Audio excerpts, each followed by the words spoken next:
minor. Come on in. Hey Martha, how you doing? Hi, Rick. It's been a while. I Well, know. I'm glad to be back. I think too. you are too. Let's So get, glad. You want to go down and Sure, we'll see come what you on to got my in your studio. room? All right, cool. Come on in. What do you this year? Oh, nice. I know, it's a nice big and room. big. Look at this, and you've I got know, taxes on the spread floor, out. so we're 6 feet Quite apart. a change from my little tiny studio. I know. That's great. I love it.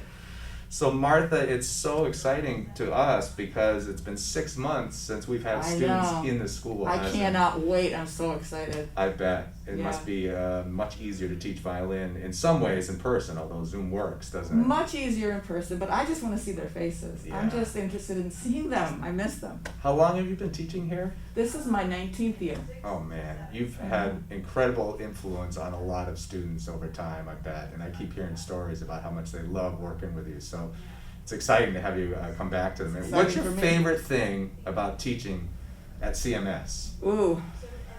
Well, I love the kids. Yeah. But I have to say, the difference between being in a music school and being in your own home studio is all the faculty that I get to collaborate with.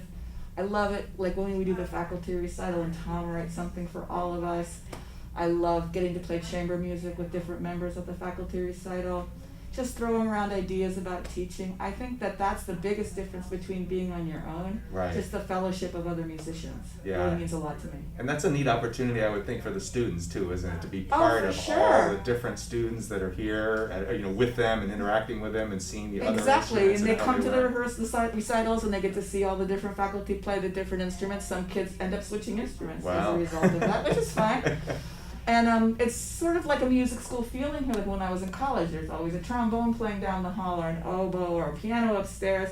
And it's just, I think it's very festive for me and for the kids. That's neat. What's so of all these violin students you've taught, what are a couple tips for me or any student who wants to get good at violin? What are some of your favorite tips that we have to think about? Well, it's not violin specific, but Yeah. what I try to teach kids, and all my students, adults too, so there's a difference between playing and practicing. Both are really important, but I compare it to reading versus studying. Nice. You're not going to just read material for a test. You have to find out what you don't know and get good at repeating that over and over.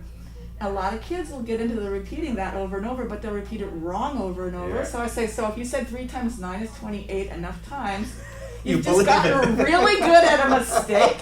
It's not particularly good for anybody that you got so good at that mistake, and you would be better off not practicing if you're going to practice it wrong. Yeah. So I try to tell them to break it down slowly into little pieces so that you can get it right every single time and train yourself to play that passage right. Wow, that sounds like that's not only great for learning music, but for Right, life. for isn't life. it? Well, good point. Because And we so- do learn our mistakes by We practicing do, and so them. many of us, I think, Yeah.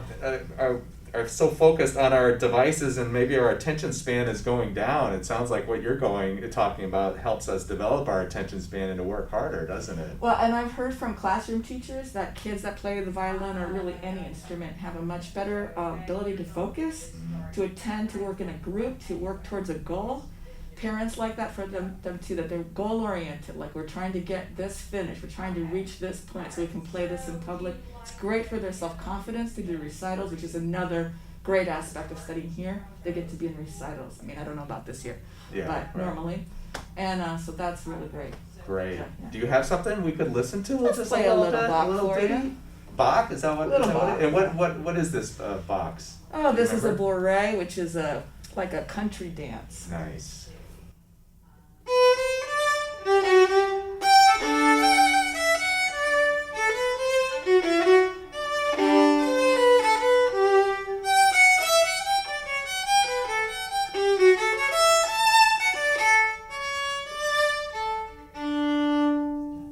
Beautiful. Thank you, Martha. You're so welcome. Thanks for visiting with us, and we Thanks look for forward coming. to. Yeah, this was great. We'll see you soon. All Thanks right, so come much. take lessons at Community Music School.